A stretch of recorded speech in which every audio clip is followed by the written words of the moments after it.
complete. You just finished one of Fitness Blunder's quick, low-impact cardio workouts. Did it.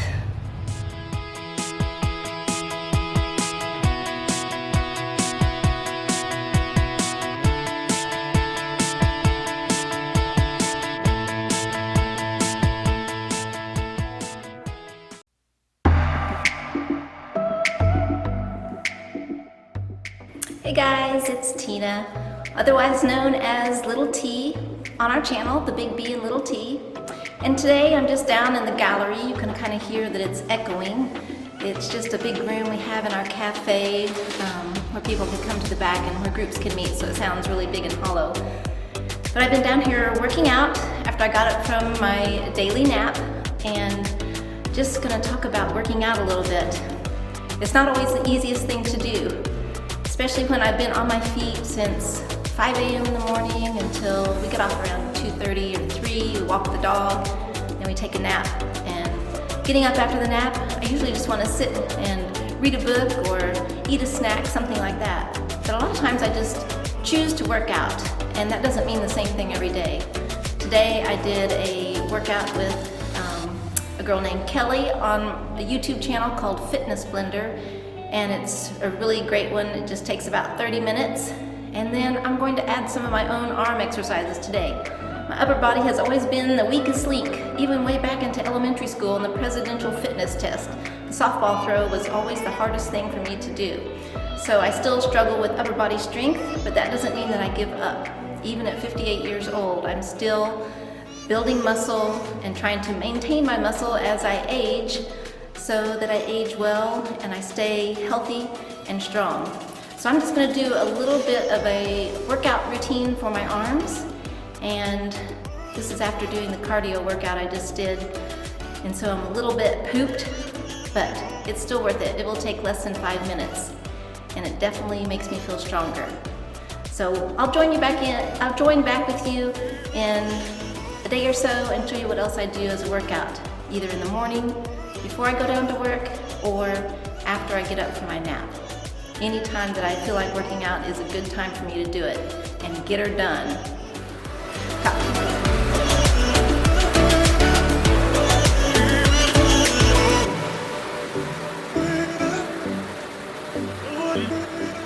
Phew! I got done with my bicycle trainer, and then I did a little bit of floor work, some sit-ups, a few push-ups. My arms were tired because I lifted some weights yesterday, which is not usual for me. I'm trying to do that more, just to get some more upper body strength. It's not ever been my strongest. But we all have our strong areas and our weak areas, and I try to keep improving in those areas.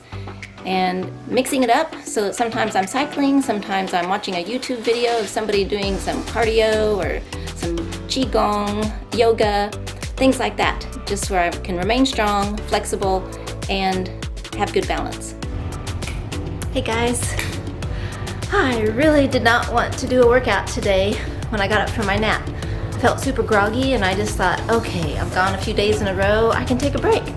And then when I got up, I'm like, I saved an 8-minute workout just the other day for a day such as this. And so I got into my clothes, which were right at the ready, and just put my mat right out in the living room. Brian and Lucy were downstairs finishing his workout and feeding her, and I just thought, I got 8 minutes, I can do this. So I just did it without really even thinking. Sometimes that's how I have to exercise. It's just get the clothes on, which are usually just right at the ready, and just turn it on, make it as quick as possible. So I feel better now that I've done. It was an 8-minute workout, like I said. Not the longest in the world, but I can say I did something, and that means something to me mentally. And that's half the game, really, is just getting in there and doing it, and then being able to write it down that I did something. So, thumbs up for today, getting her done.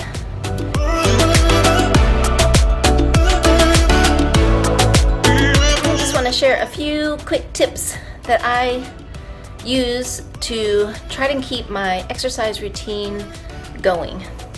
Tip number 1, have my clothes ready.